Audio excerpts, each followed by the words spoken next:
We're giving lots of vaccines away to countries like Jamaica and the like, and also COVAX. Is that because we don't want them? No, we, at the start of the pandemic, when we did our vaccine programme, we secured multiple sources and supplies and overall the volume of vaccines to make sure we had security of supply. That's why our domestic rollout has been a success. We've always said when we had security and certainty in our domestic programme, we could start giving more. We've already given a huge amount through COVAX, through the financing of COVAX, but we can now, through domestic supply, start to give the 100 million which will get the world vaccinated. We've got moral reasons for doing that. You look at Jamaica, Laos, Cambodia, some of the countries, Kenya, that we're vaccinating. We feel a sense of moral responsibility, but we also know, bluntly, that we are safer when the rest of the world is safer, whether it's for people going on holiday or whether it's just the ordinary course of international trade that we need and we rely on. So we're doing this for moral reasons, but frankly, we've got a big stake in making sure we get the world vaccinated. And at the G7, the big thing the PM did was encourage an extra billion doses to go into COVAX and that international effort. And the reason we want to do that is we want to get the world adequately vaccinated by the middle of next year rather than on current trajectory, the end of 2024. Think about what that means, not just for us, but for those countries. Massive difference. That's why we're doing what we're doing. To that end, I mean, people think, when they think COVAX, they think that it is for countries that can't necessarily afford the vaccines themselves. Wealthier countries are adding to that. If we see countries like Canada, part of the G7, taking from COVAX, does that leave a nasty taste? Well, I don't think Canada would be eligible to receive from COVAX. I think what you're describing is the supply chains going into COVAX. Look, Canada is a really close partner. We're working with them on all this. They were great at the G7 on all of this. But let's be very clear, COVAX is overwhelmingly the criteria going for the poorest countries in the world. And if I may just say, at the point of the G7, 95% of the COVAX distributed vaccines going to those poorer countries were AstraZeneca, which was produced at cost with £90 million of taxpayers' investment. That shows you this country, what we've provided as a force for good in the world, not just in terms of vaccinating our own people, but the most vulnerable countries around the world. That's what we're all about. And you today are announcing that the UK is beginning their donations abroad of a huge number, 9 million of vaccines to be donated bilaterally and offered to COVAX, the international scheme to help tackle COVID-19 abroad. Which countries are getting them? So you're absolutely right. We feel confident enough in our domestic rollout that we can start to fulfil our pledge to get 100 million doses to the most vulnerable countries by next year. We know it's not just a moral compulsion for us. We want to help poorer countries. It's also in our interest because of all the interest in travel and trade that we share. The first 9 million batch will go to vulnerable countries in the Indo-Pacific like Laos, Cambodia, also key partners like Indonesia, but we're also supporting Commonwealth partners from Kenya to Jamaica. And I think it's part of demonstrating global Britain as a life-saving force for good in the world. Well, yes, a lot of people are wondering about the priorities of which countries we should be helping out. And a lot of these vaccines, of course, for those that are going to be coming to the end of their own shelf life here in the UK. And so obviously still workable, but not needed here in the UK. And so it makes sense to make sure they go in someone else's arm. But should we not be prioritising all Commonwealth countries over any other business trading partners and keeping together that family of nations? So, first of all, I think 80% of our donations will go to COVAX. They will prioritise according to need. Of course, much of that need will be in Commonwealth countries. 20% will go to any key partners, and we can use that to supplement with key Commonwealth partners who maybe don't get or don't qualify for whatever reasons for COVAX. But I would say if you look at the list, there's a huge number, a significant number of Commonwealth countries in the list, and I mentioned some of them, but there are others as well. In other stories, and it makes you proud to be British, 9 million vaccines to be donated bilaterally and offered to COVAX to help tackle the spread of COVID overseas. Details now from Foreign Secretary Dominic Raab, who joins me. Can we name some of the countries and what lies behind this, Foreign Secretary? Good morning to you. Good morning. Yes, look, we know that we've made great strides vaccinating 70%, double vaccinating the UK population. I think we also recognise we're not going to be safe in this pandemic until everyone's safe, and that means trying to shore up those countries, poorer, more vulnerable countries around the world, which are suffering. So we're doing this. We're leading the way internationally. 100 million doses from the excess, the surplus of our domestic rollout. We're encouraging other countries. We've got an extra 1 billion doses from other countries. That's the leadership we're showing. And they will go to countries like Laos and Cambodia, to countries at risk. Indonesia suffering a lot with the pandemic at the moment, so quite a lot of Indo-Pacific countries where we're partnering with, but have got great need. But also the wider Commonwealth, from Kenya to Jamaica, Belize. So I think this demonstrates Global Britain as a life-saving force for good in the world. And let's remember, we're not just doing this out of some sort of sense of altruism. We know we will be safer in this country if we shore up internationally those countries that are at risk, either of further waves or whom we do business with or trade with, or where people go on holiday.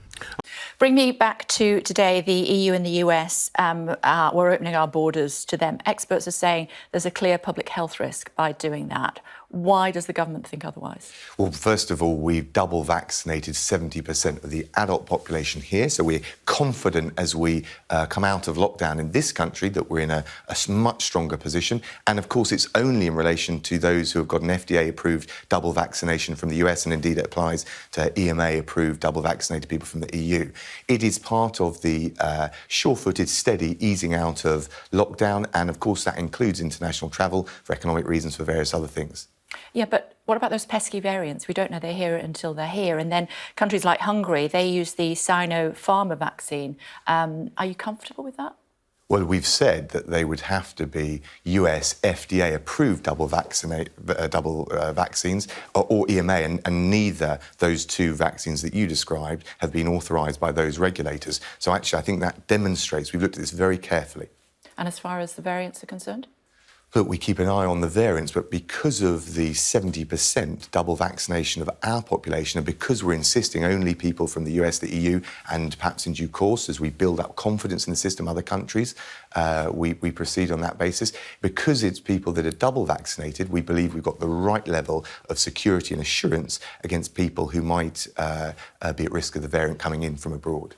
On an international footing, we hear that fortunately travel might be reinstated, but there still seems to be an issue with France. Why would that be, Foreign Secretary?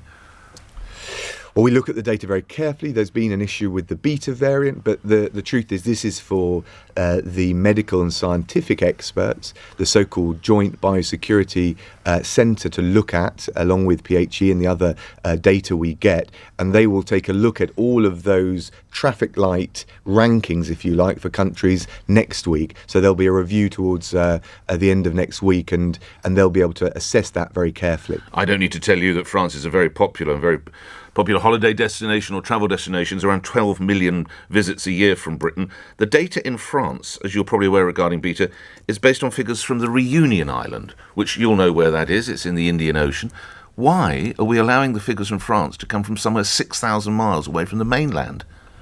Why do we look at those figures? They're nonsensical. We look at it in the round, but of course, if you've got free movement, which of course they do within any individual country between those areas, the risk is, and the whole point of the way the JBC looks at this is to stay ahead of the curve. The risk is that if you see big spikes in one or other area, even if it's further away from the main urban hubs or the rest of the country, the risk is that it spreads. So it was that's the evidence base. But I don't look, I'm not in charge of the scientific evidence. We take that from the JBC. We've got it.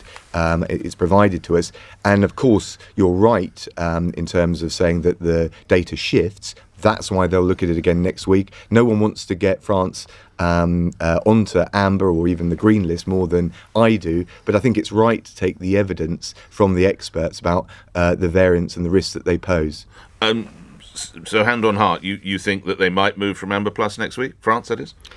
Hand on heart, I don't make predictions for what the JBC will recommend, but all I do say is, look, as Foreign Secretary, as someone who wants to go on holiday, someone who's got lots of businesses in my constituency that want to travel for commercial purposes, we want to get out of the travel restrictions as soon as possible, but we've got to be able to do it on a safe and secure basis. Any other countries in particular that you're looking at the moment?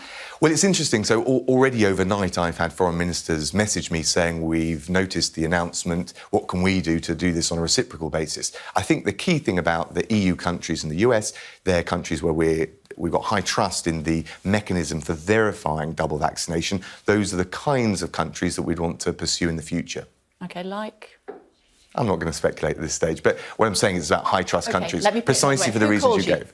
I'm not going to divulge all the details of that. All I'm saying is that actually what it's done is encourage a conversation reciprocally about how British nationals, British businesses, as well as international businesses can come and travel safely. And I think as we proceed out of lockdown and we start to think about international travel, that's the safe, steady way of doing it with high-trust countries where we can verify the vaccines that their nationals have had in order to come into this country. Spain must be tearing their hair out there because they were on the green list and they were on the amber plus list, and now they're likely to be on the amber watch list. It's very confusing for people who just want to book a holiday with the kids. It is. I totally understand that. This is a period of uncertainty as we come out of lockdown. I think you're getting a little bit ahead of where the JBC and the decision will be next week. But of course, what we want to do is, one, open up and with a minimum inconvenience for people. But we've just got to be totally vigilant for all these different permutations of the variants in exactly the way you described, Kay. So potentially it's moving. You just haven't decided yet. Well, I can't rule things out that the JBC and the government will decide, but they'll make that decision next week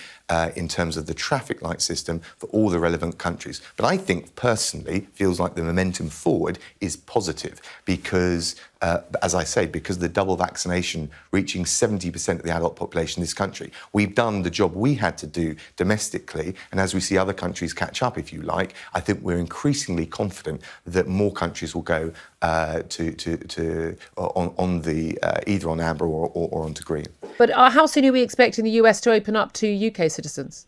Well, first of all, it's not difficult in terms of the vaccines they've had. It'll only be in relation to the US FDA licensed vaccines, we regard as safe, in relation to the EU EMA licensed vaccines. In terms of verification from the US, there's a double lock, if you like, because it won't just be the certification, which you're right will be on paper, it'll be proof of address. In relation to when the US will open up, ultimately it's for them, but of course the President's discussed it with the Prime Minister, I've discussed it with my opposite number, Tony Blinken.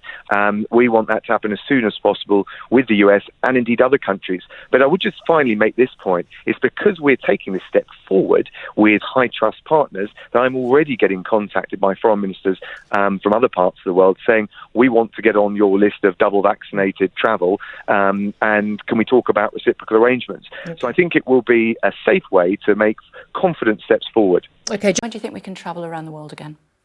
As soon as possible. It's part of my bread and butter. But as I said, whether it's with the double vaccinated reciprocal arrangements, whether it's the amber list, which will the traffic light list, the amber, the green list of countries, they'll be reviewed next week.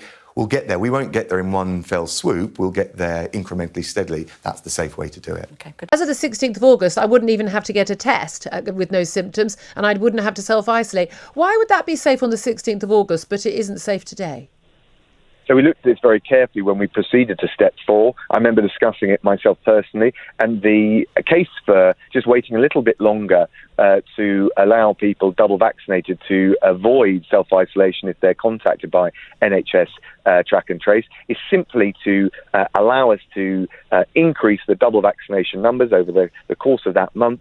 And we've done that successfully because we're now at over 70%. That gives us the extra reassurance. So we have had to wait a few extra weeks. I know you make the case. It's hugely frustrating. But all along, we've tried to proceed in an irreversible way. We want to make sustainable steps forward, not haul back into any of these measures. And that's the justification. That's the rationale for it. No lockdown, none of these restrictive measures ever again. It's over, yeah? That's I don't think there's any hard, fast guarantees in a pandemic, but that is exactly what we're aiming for. And I think now, given the level of vaccination that we've got and the proportion of the population double jabbed, I think we're confident that that's the case. Is the Prime Minister getting ahead of himself? Because he's saying August the 16th, no more quarantining if you're double jabbed. And he says it's nailed on. I thought you went with data, not dates.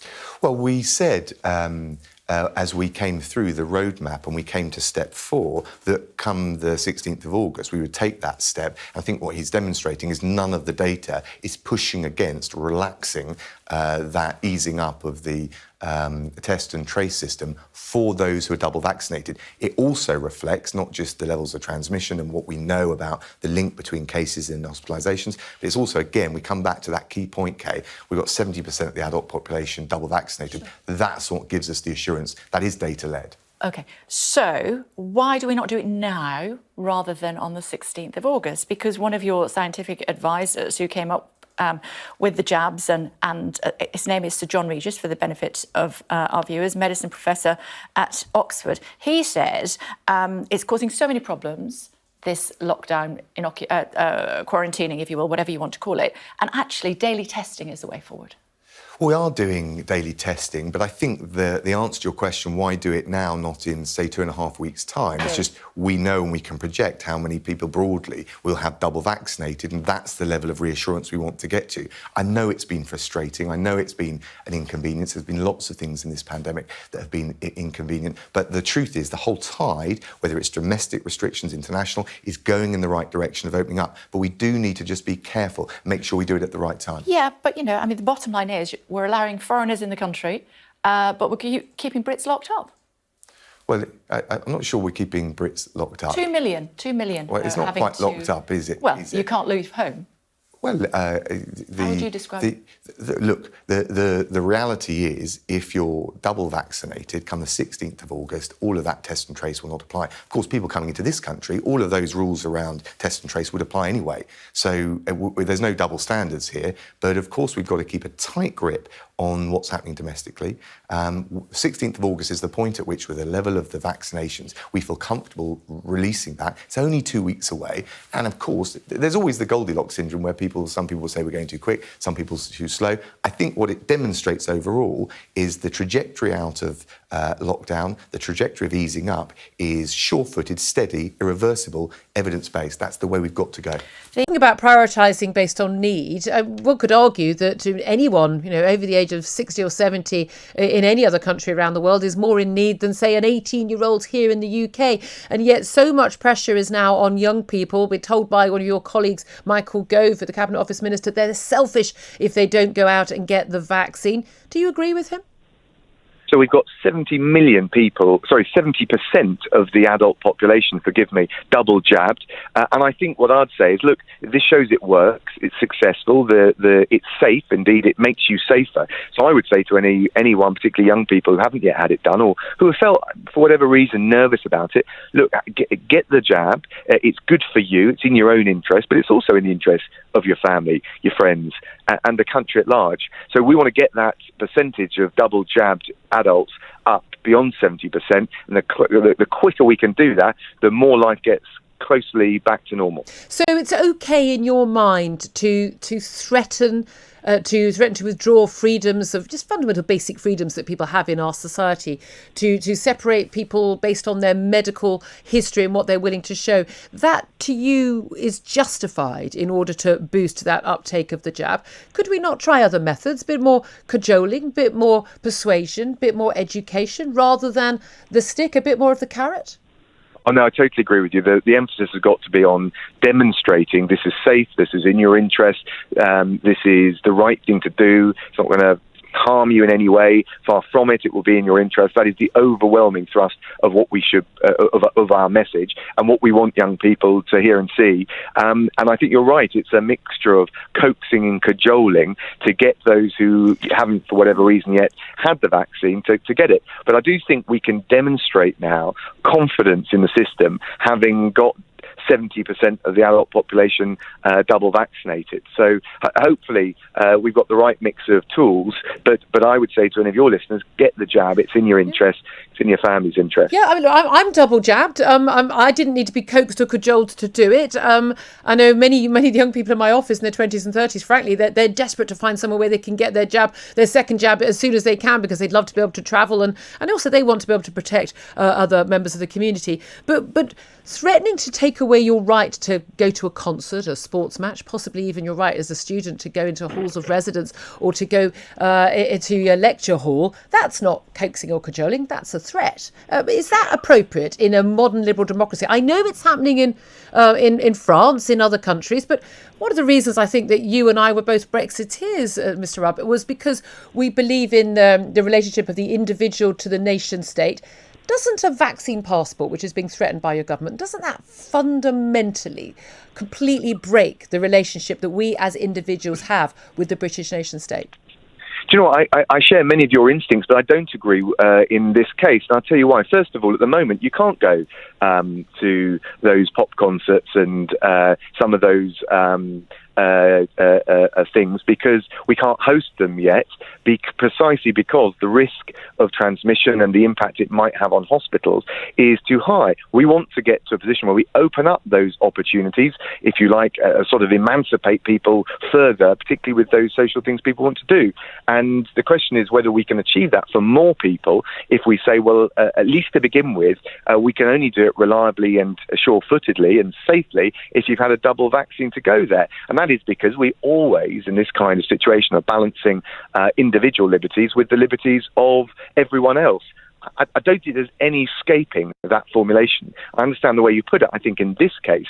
And, of course, we know it's already happening. In relation to travel, it doesn't matter what the UK government says. I think if you want to travel to countries around the world, I think they will be insisting on double jabs. Well, but we don't have a say. I mean, one of the reasons I got double jabbed, among the many reasons, was because I want to travel. It's a big part of my life. A lot of people are listening, a big part of their lives.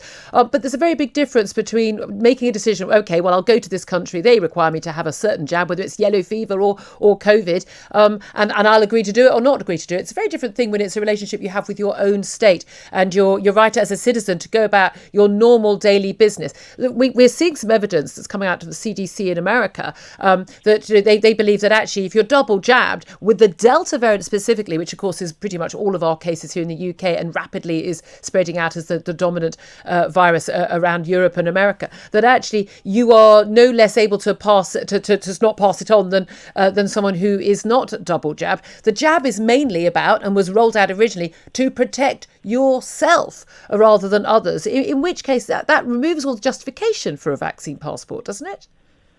Well, I understand the way you put it, but I think the vaccine, and particularly the ones that we've licensed, do have an effect on transmission, and that does include in relation to variants. And of course, as the boosters come out, which we'll eventually need, they will be, I'm sure, refined to make them even more resilient against variants.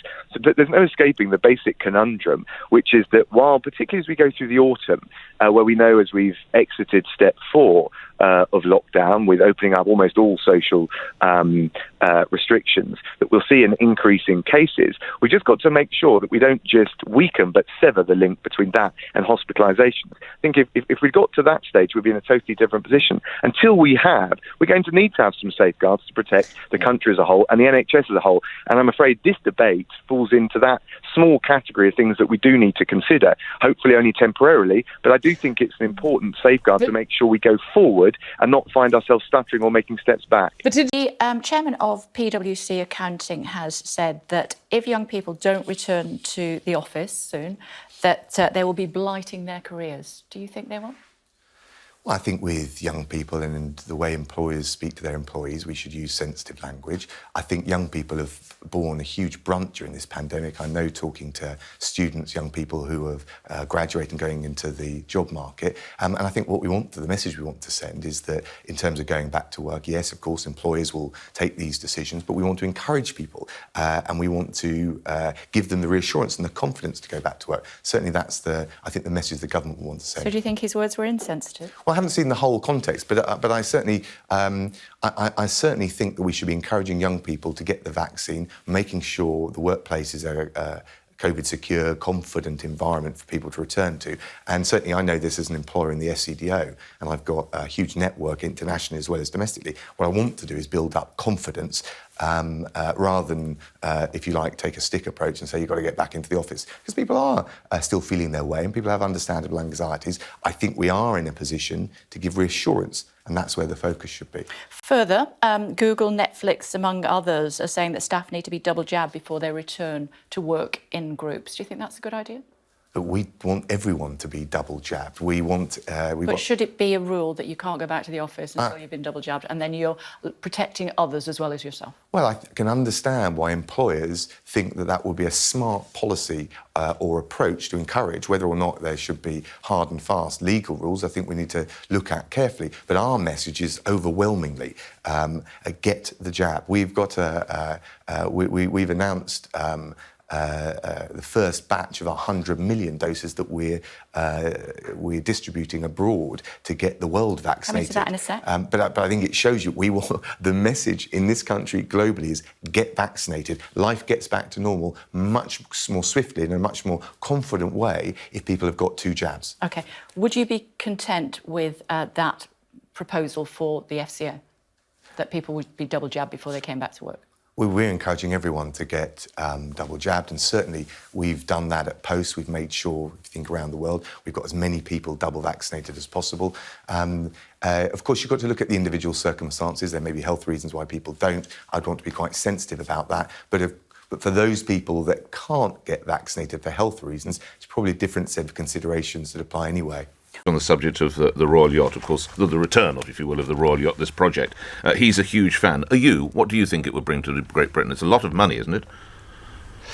Look, I think with all of these things, you've got to look at both the, if you like, the soft power prestige that it provides, and I think we should fly the flag in this country. You and I have talked about this before. We need to be self-confident. Global Britain is all about that.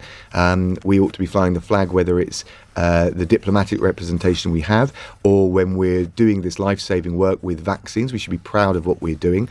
Also, we look, of course, you're right, at the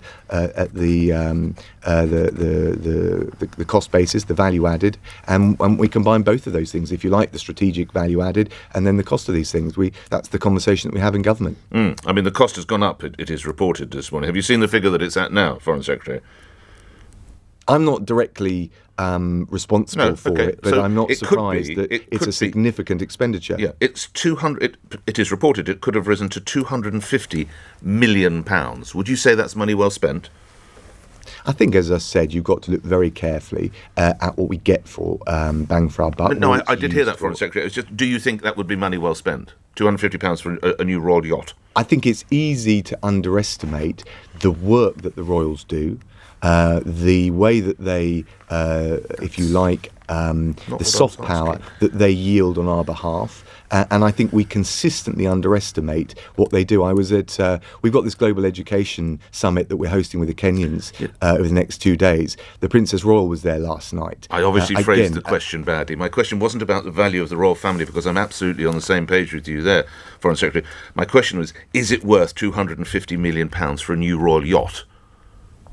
And look, I think the investment is worth it if we can make sure that it is expanding our influence and our reach overseas, creating jobs for the UK, extending our soft power, being a force for good in the world. All of those things come together, and a yacht can really boost our ability to do all of those things. So I appreciate it's a significant outlay, but you've got to look at all of the things over the long term of its use that we'll get back. OK. There is a suggestion that, as regards the people who helped the British military in Afghanistan, some people have been brought home, but roughly there are around possibly 130 interpreters who've not been brought back to the United Kingdom despite helping the British military. Why have we rescued some but not all, Foreign Secretary? Look, we recognise the heroism, the value added, the loyalty showed by so many of those people in Afghanistan in support of the mission of our armed forces and our diplomatic work and our aid work there. So why don't we bring them back to safety in the UK? Well, 2,200 have been brought back. Which is tremendous. And I think, which is tremendous. Yes, and indeed. of course, we've got checks in place to make sure that the offer we're making, that, again, we come back to this in connection with my earlier answer, that big-hearted offer that we rightly make to repay the loyalty is taken up by those who are eligible for it because they've shown that loyalty, shown that service towards us. So there are inevitably some checks to make sure that the offer is taken up by those who are eligible. Right. But the Prime Minister has been in receipt of a letter from 40 senior military personnel saying that Britain faces, quotes, dishonour if these translators aren't brought home. Why is it such a difficult case? I don't understand. Well, we would be having a different conversation, Nick, if we were allowing people to avail themselves of this scheme without at least conducting some checks to make sure that they're eligible, to make sure that they've not been engaged in any particular other activity which would cut across us wanting to reach out and show them that safe haven. And I think that's natural. Can you imagine the questions you'd be asking me if we just said that without any checks at all, we'd let anyone that applied come in? So I think if you look at it, you said there was something like 100 cases that have not been 130 interpreters have had their cases rejected. 130, but 2,200 have. I think actually that shows that we are trying to make it work as effectively as possible. Go to the Olympics next year, the Winter Olympics. I doubt it, but we'll decide the level of representation in due course. Why will you not go? I think we'll, again, as I said, we'll decide the level of representation in due course. In general, I think, and you're seeing it now, I think we're mindful not to try and overly politicise the Olympics. And of course, in this country, questions like whether the athletes participate are decided as a matter of law independently by the IOC. Of course, there's great sensitivities around Xinjiang and things like that. We'll decide our level of representation at a political, diplomatic level, if you like, in due course. I think it's unlikely I would go. We're talking about Beijing, because they're in Beijing, and we've heard from your counterpart, Lisa Nandy, fellow Wiganer, who says that we should boycott them. Yes, but I think making overly politicising what is a sporting event internationally doesn't have a lot of currency amongst other countries. And so what we'll do is very carefully, we're not wanting to politicise the athletes. I don't think they want that. Legally, we can't. And we'll decide our level of political representation in due course. But as I said, I think it would be very unlikely I would go.